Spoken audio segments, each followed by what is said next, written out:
त्याच्यामध्ये लाडक्या बहिणींना पुढच्या काळामध्ये 1500च्या ऐवजी 2100 रुपये देण्याचा आमचा संकल्प आहे। शेतकऱ्यांची कर्जमाफी करण्याचा आमचा संकल्प आहे, कारण शेतकऱ्यांना आम्ही ऑलरेडी मोफत वीज दिलेली आहे, पण शेतकऱ्यांची कर्जमाफी आम्ही करतो आहोत। आणि त्यासोबत आम्ही भावांतर योजना आणतो आहोत, म्हणजे हमी भावापेक्षा जर कमी भावामध्ये मार्केटची खरेदी सुरू झाली तर हमी भावाने खरेदी तर करूच, पण ज्या ठिकाणी हमी भावाने खरेदी होणार नाही त्या ठिकाणी भावांतर योजना राबवून जो काही मधला डिफरन्स आहे तो थेट शेतकऱ्याच्या खात्यामध्ये टाकण्याचा निर्णय आम्ही घेतलेला आहे। आणि हे आम्ही मागच्या वर्षी देखील करून दाखवलं। आपल्याला कल्पना आहे की आंतरराष्ट्रीय बाजारपेठेमुळे कापूस आणि सोयाबीनचे भाव पडल्यानंतर आम्ही लोकसभेपूर्वी निर्णय घेतला होता की भावांतर योजनेतून आम्ही पैसे देऊ। आचारसंहिता संपल्याबरोबर ते पैसे थेट शेतकऱ्यांच्या खात्यामध्ये आम्ही दिले आहेत। आम्ही या ठिकाणी प्रत्येक गरिबाला अन्न आणि निवाऱ्याचा हक्क हा देण्याचा निर्णय घेतलेला आहे। आणि जी वृद्ध पेन्शन योजना आपण चालवतो, ज्याच्यामध्ये 1500 रुपये आपण देतो, ते 1500 रुपयावरनं 2100 रुपये आपण करण्याचं ठरवलंय। किंबहुना अशा प्रकारच्या सहाय्यतेच्या जेवढ्या योजना आहेत, मागच्या काळामध्ये महायुतीच्या सरकारने 1500 रुपये केले होते, ते 1500 रुपयाचे 2100 रुपये आता पुन्हा महायुतीचं सरकार आल्यानंतर आम्ही त्या ठिकाणी करणार आहोत। यासोबत ज्या जीवनावश्यक वस्तू आहेत त्यांचे भाव स्थिर ठेवण्याकरता आम्ही त्या ठिकाणी मार्केट इंटरव्हेन्शन करणार आहोत। येत्या काळामध्ये 25 लाख रोजगाराची निर्मिती ही महाराष्ट्रामध्ये करण्याचं लक्ष्य आम्ही ठेवलंय। आता ज्या गतिशीलतेनं महाराष्ट्रामध्ये औद्योगिकरण होत आहे आणि एफडीआय मध्ये देशाच्या 52% एफडीआय आपल्याकडे आलाय, मला विश्वास आहे की 25 लाख रोजगाराच्या संधी आम्ही तयार करू। आणि त्यासोबत 10 लाख विद्यार्थ्यांना या ठिकाणी विद्यावेतनाच्या माध्यमातून आम्ही त्या ठिकाणी नोकऱ्या करण्याकरता किंवा त्यांना रोजगार देण्याकरता अग्रसर असणार आहोत।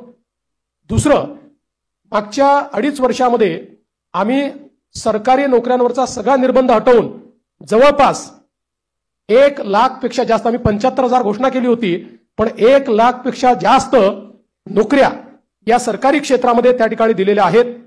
आणि यासोबत आमचा प्रयत्न आहे की जो गरीब किंवा मध्यमवर्गीय आहे याला सौर आणि अक्षय ऊर्जेचा वापर करून त्याच्या वीज बिलामध्ये 30% सूट हे आम्ही त्याला देण्याचा प्रयत्न करणार आहोत। त्यासोबत सरकार स्थापनेच्या 100 दिवसामध्ये विजन महाराष्ट्र 2029 अशा प्रकारचं एक विजन डॉक्युमेंट हे आम्ही तयार करू। विज्ञान आणि तंत्रज्ञानाच्या क्षेत्रात आम्ही महाराष्ट्राला पहिल्या क्रमांकावर कसं ठेवायचं हा आमचा प्रयत्न असेल। मेक इन महाराष्ट्राचं जे धोरण आहे ते अधिक प्रभावीपणे राबवून याला मोस्ट प्रेफर्ड डेस्टिनेशन अशा प्रकारची परिस्थिती आम्ही तयार करू। महाराष्ट्राला फिनटेक आणि एआय याचा हब म्हणून आम्ही तयार करू। फिनटेक आणि एआय मध्ये सर्वात जास्त पुढच्या काळामध्ये रोजगाराची निर्मिती होणार आहे आणि त्याचं सर्वात मोठं केंद्र हे महाराष्ट्र असेल। यासोबत एरोनॉटिकल आणि स्पेस या क्षेत्रामध्ये उत्पादनाच्या संधी आहेत, त्या संदर्भात आमचं सरकार काम करेल। आम्ही असं ठरवलंय की शेतकरी या ठिकाणी जे काही खत खरेदी करतात त्याच्यावर जो एसजीएसटी आम्हाला मिळतो तो एसजीएसटी आम्ही शेतकऱ्यांना परत करणार आहोत। त्यासोबत आम्ही शेतकऱ्यांकरता मोठ्या प्रमाणात जी मूल्य साखळी आहे ती मूल्य साखळी तयार करण्याचा आमचा प्रयत्न असणार आहे, जेणेकरून शेतमालाला त्या ठिकाणी मोठ्या प्रमाणात भाव मिळेल। 2027 पर्यंत आता महाराष्ट्रामध्ये 11 लाख लखपती निधी आम्ही तयार केलेले आहेत। 2027 पर्यंत 50 लाख लखपती निधी या महाराष्ट्रामध्ये तयार करण्याचा आमचा संकल्प आहे। अक्षय अन्न योजना ही गरिबांकरता सुरू करण्याचा आमचा संकल्प आहे। आणि या ठिकाणी महारथी म्हणजे Maharashtra advance robotic and AI training hub initiative या नावानं मोठ्या प्रमाणात लॅब्स आम्ही तयार करणार आहोत, ज्यातनं या क्षेत्रातली ट्रेन मॅनपॉवर ही आपल्या कॉलेजेसमध्ये आणि शाळेमध्ये सुरू होईल आणि पुढच्या काळात ती पूर्णपणे तयार असेल। महाराष्ट्रामध्ये कौशल्य जनगणना आम्ही करणार आहोत, स्किल सेन्सस, आणि त्या स्किल सेन्ससच्या आधारावर वेगवेगळ्या सेक्टरमध्ये कुठे इंटरव्हेन्शन करण्याची गरज आहे आणि कशा प्रकारे त्या स्किलचा वापर करण्याची गरज आहे याचा प्रयत्न आम्ही करणार आहोत। यासोबत छत्रपती शिवाजी महाराज आकांक्षा केंद्र हे आम्ही तयार करणार आहोत, ज्याच्यामध्ये कोवर्किंग स्पेसेस असतील, इन्क्युबेशनच्या सुविधा असतील, ज्यातनं स्टार्टअप्समध्ये मोठ्या प्रमाणात विद्यार्थी असो किंवा स्टार्टअप करणारे जे नवीन नवतरुण असतील या सगळ्यांना एकत्रितपणे शेअर पद्धतीनं सगळ्या प्रकारच्या प्लग अँड प्लेच्या सुविधा आम्ही देऊ.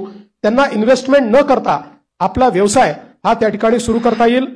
उद्योजकांना देखील नवीन उद्योजक तयार करण्याकरता 15 लाखापर्यंत बिनव्याजी कर्ज हे देण्याचा आमचा प्रयत्न आहे. आमचे जे विविध महामंडळ आम्ही तयार केलेले आहेत विविध घटकांकरता त्यांना हे बिनव्याजी कर्ज 15 लाखापर्यंत देण्याचा आमचा निर्णय.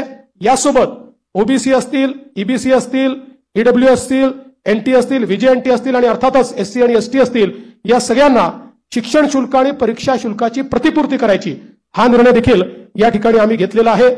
युवांमध्ये मोठ्या प्रमाणात फिटनेस असला पाहिजे या दृष्टीनं स्वामी विवेकानंद युवा आरोग्य आणि फिटनेस कार्ड हे आम्ही तयार करणार आहोत आणि युवांच्या फिटनेस करता एक मोठी मोहीम हातामध्ये घेऊन क्रीडा क्षेत्रामध्ये आणि फिटनेसच्या क्षेत्रामध्ये मोठ्या प्रमाणात संधी उपलब्ध करून देण्याचा आमचा प्रयत्न आहे. गडकिल्ल्यांच्या विकासाकरता प्राधिकरण हे तयार करण्याचा आमचा मानस आहे. मागच्या काळात काही गडकिल्ल्यांकरता आपण केला पण सर्व गडकिल्ल्यांचं संवर्धन करणारं एक प्राधिकरण हे या ठिकाणी आम्ही तयार करणार आहोत आणि ज्येष्ठ नागरिकांना प्राधान्य देण्याच्या दृष्टीनं एक ज्येष्ठ नागरिकांसाठी विविध सेवा देणारं धोरण. आज आपल्याकडे आपण अनेक सेवा देतो पण त्या सगळ्या ज्या सेवा आहेत या सेवांचं एक एकत्रित धोरण हे तयार करण्याचा आमचा प्रयत्न आहे. एकूणच जर आपण विचार केला तर प्रधानमंत्री महोदयांनी आपल्याला जो काही संदेश या ठिकाणी दिलाय की गरीब, शेतकरी, महिला आणि युवा हे जे 4 घटक आहेत जे विकसित भारत तयार करणार आहेत या 4 घटकांना समोर ठेवून आणि त्यांच्यासोबत सिनियर सिटीजन्सला सोबत ठेवून सर्व जाती धर्माचे लोक हे या ठिकाणी आमच्या योजनांमुळे लाभान्वित होतील अशा प्रकारचं एक संकल्पपत्र तयार केलंय. जे मूळ आमचं डॉक्युमेंट आहे याच्यामध्ये सगळ्या क्षेत्रांचा रोडमॅप देखील आम्ही दिलेला आहे. त्या क्षेत्रांमध्ये काय होणार आहे हे देखील आम्ही सांगितलेलं आहे. आता मी त्यातले फक्त 25 हायलाइट आपल्याला सांगितलेले आहेत. आपण जर आमचं पूर्ण डॉक्युमेंट वाचलं तर याच्यामध्ये कुठलंही क्षेत्र सुटलेलं नाही.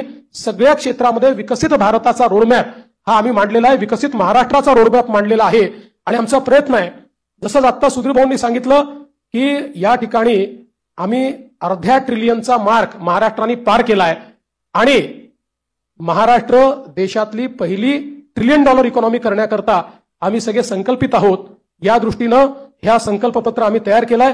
हे संकल्पपत्र तयार करण्याकरता सन्माननीय सुधीरभाऊ मुनगंटीवार आणि विनयजी सहस्त्रबुद्धे यांच्यासोबत ज्या टीमने काम केलं त्या टीमचं मी मनापासून आभार मानतो.